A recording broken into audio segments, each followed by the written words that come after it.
Good morning, students. Today I will start structural organization in animals.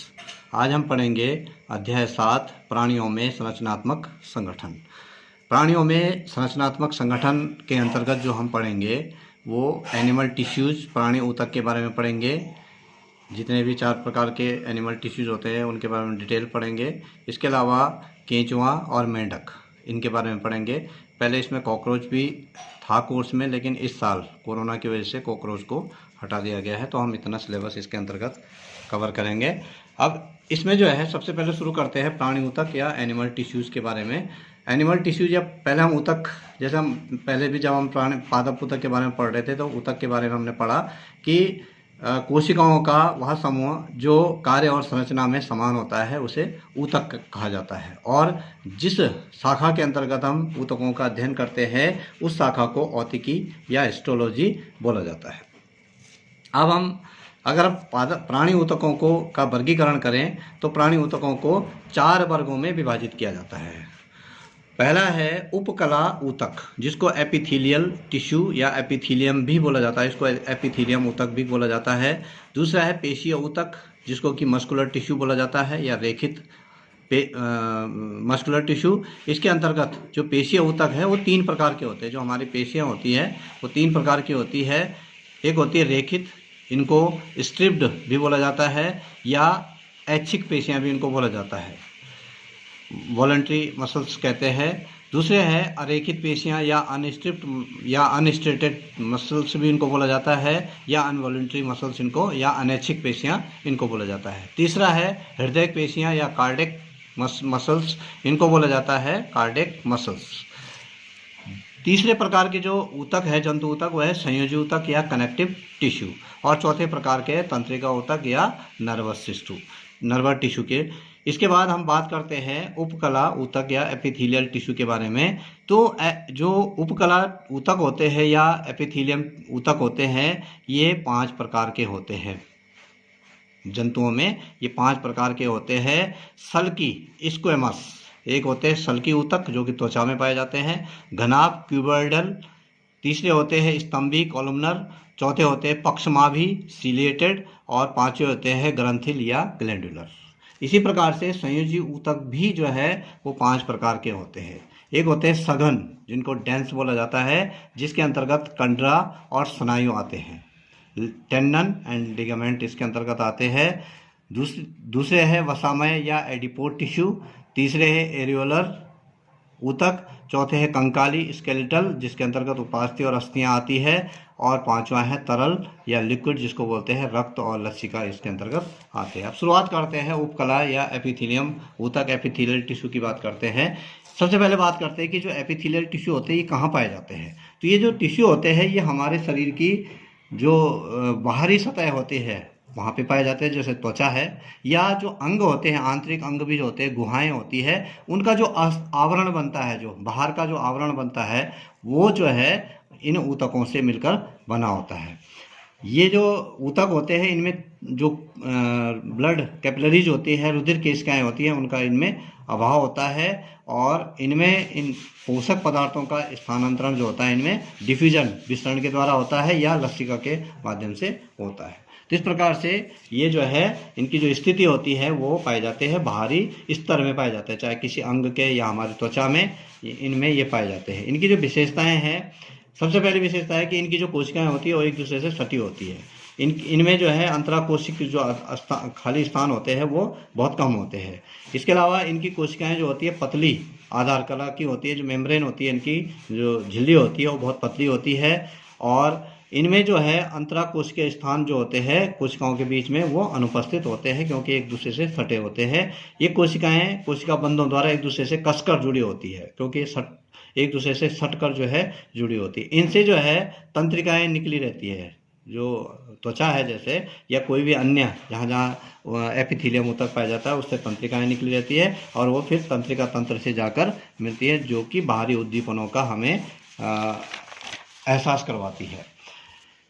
ये जो ये होते हैं जो उपकला होते हैं ये अलग अलग प्रकार के होते हैं। जैसे सरल उपकला है, सरल उपकला में जो है सरल सल्की उपकला हो गया, जैसे कि ऐसा लगता है जैसे टाइल एक दूसरे से जुड़े रहते हैं, टाइल्स जैसे जुड़ी रहती है, उसी प्रकार से इनके केंद्रक जो है वो गोल होते हैं।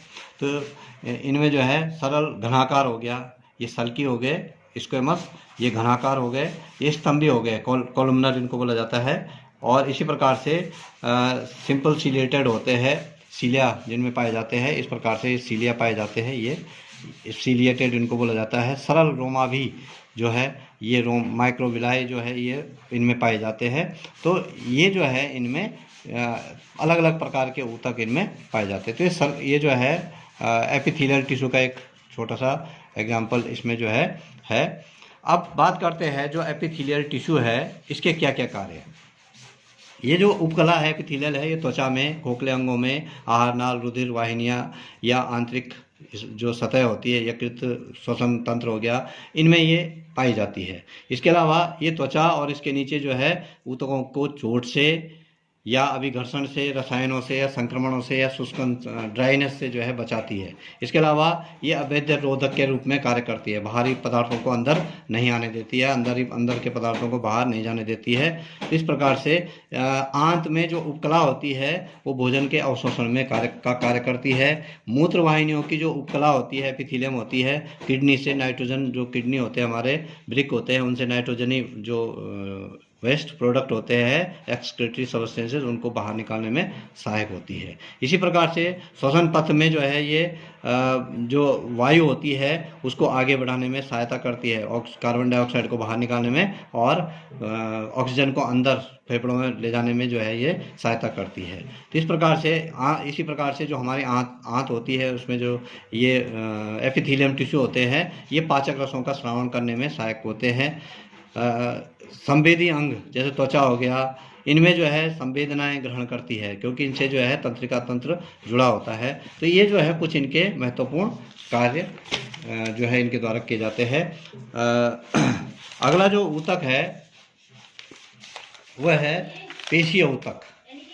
पेशीय ऊतक, मस्कुलर टिश्यू इसको बोला जाता है। पेशीय ऊतक जो हमारी पेशियां होती है उनमें ये पाया जाता है। 3 प्रकार के पेशीय ऊतक होते हैं।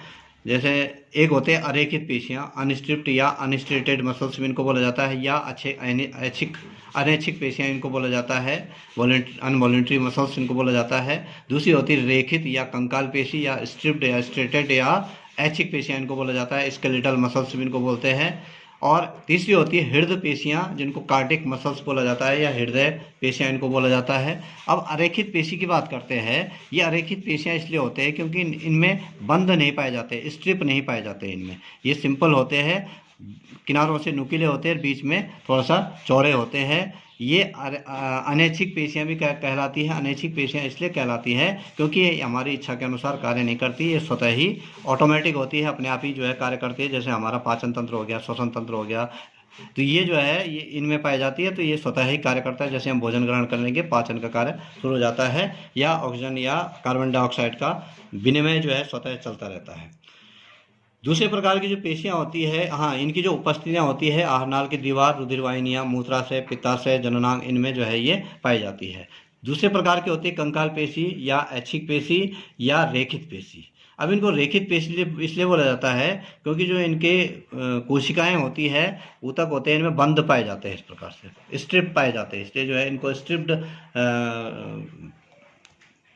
मसल्स बोला जाता है। इनको कंकाल पेशी इसलिए बोला जाता है क्योंकि ये हमारा जो कंकाल तंत्र है, जो अस्थियां हैं, उनसे जुड़ी रहती है, उनसे जो है चिपकी रहती है, इसलिए जो है। और ऐच्छिक पेशियां इसलिए बोला जाता है क्योंकि ये हमारे इच्छा अनुसार कार्य करती है। कंकाल पेशियां भी कहा जाता है इनको। जैसे हमारे हाथ और पैर की जो पेशियां होती है वो ऐच्छिक पेशियां होती है। जब हम चलना चाहें, जब हाथ हिलाना चाहें, तब हमारे अनुसार जो है ये कार्य करती है। इनके जो कोशिकाएं होती है वो बहुकेंद्रिकीय होते हैं, ज़्यादा केंद्रक उनमें पाए जाते हैं, और ये हमारे हाथ और पैरों में पाया जाता है। गति करने के कार्य इनके द्वारा किया जाता है। तीसरे प्रकार की जो पेशियां होती है वो हृदय पेशियां कहलाती है, कार्डिक मसल्स कहलाती है। और ये कार्डिक मसल्स जो होती है ये दोनों प्रकार की इनमें पेशियां होती है, रेखित भी होती है और अरेखित पेशियां भी इनमें पाई जाती है। और जैसे कि हम जानते हैं कि जो हृदय पेशियां होती है, कार्डियक मसल्स जो होती है, उनका कार्य होता है हृदय को जीवन भर लयबद्ध तरीके से संकुचन और प्रसार का कार्य करवाना, जिससे कि हृदय एक पंप की तरह कार्य करता है, जिससे कि ऑक्सीजन युक्त रक्त शरीर के विभिन्न अंगों तक पहुंचाया जाता है, शरीर के विभिन्न अंगों से कार्बन डाइऑक्साइड युक्त रक्त हृदय और हृदय से फिर फेफड़ों तक पहुंचाया जाता है। तो इस प्रकार से 3 पेशियां जो है हमारे शरीर में पाई जाती है पेशीय ऊतक के रूप में। चौथा जो अगला जो ऊतक है वह है तंत्रिका ऊतक, जिसको नर्वस टिश्यू बोला जाता है। नर्वस टिश्यू जो होता है, जो तंत्रिका ऊतक होता है, ये हमारे शरीर में पूरे मस्तिष्क से शुरू होता है, रीढ़ की हड्डी के गर्दन से पीछे और रीढ़ की हड्डी के साथ चलता है और शरीर के प्रत्येक अंगों तक ये पहुंचा रहता है। इसमें जो है तंत्रिका कोशिकाएं इसमें पाई जाती है। अगर हम तंत्रिका कोशिकाओं के कार्य के अनुसार इनका विभाजन करें तो तंत्रिका कोशिकाएं 3 प्रकार की होती है। एक होती है संवेदी तंत्रिका कोशिकाएं, जिनको सेंसरी नर्व सेल्स बोला जाता है, और इनका काम होता है किसी संदेश को मेरुरज्जु या ब्रेन मस्तिष्क तक पहुंचाने का कार्य इनका किया जाता है। जैसे हम किसी के हाथ में पिन चुभ गई या कोई चीज़ देख ली या पैर में कांटा चुभ गया, तो उस सूचना को ये मस्तिष्क तक या मेरुरज्जु तक पहुंचाने का कार्य इनके द्वारा किया जाता है।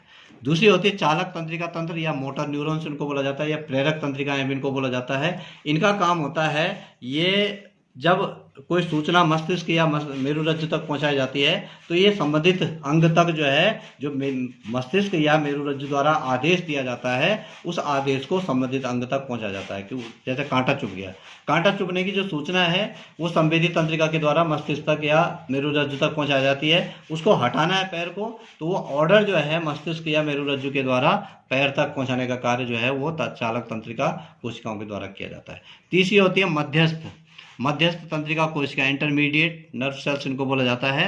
ये जो है 2 या 2 से अधिक न्यूरॉन को आपस में जोड़ने का कार्य इनके द्वारा किया जाता है। यहाँ पे ये डायग्राम है, ये वाला जो हिस्सा है, ये कोशिका काय कहलाता है। इसमें बीच में सेंटर में न्यूक्लियस पाया जाता है और इसमें डेंड्रॉन्स पाए जाते हैं, डेंड्राइट्स और डेंड्रॉन पाए जाते हैं, जो कि जो भी सूचनाएं होती है उन सूचनाओं को प्राप्त करते हैं। वो सूचना यहाँ सेंटर में पहुँचती है और फिर इलेक्ट्रिक और केमिकल उसके रूप में ये आगे बढ़ती है। ये वाला जो हिस्सा है ये एक्सोन कहलाता है, इसको एक्सोन या तंत्रिकाक्ष बोला जाता है।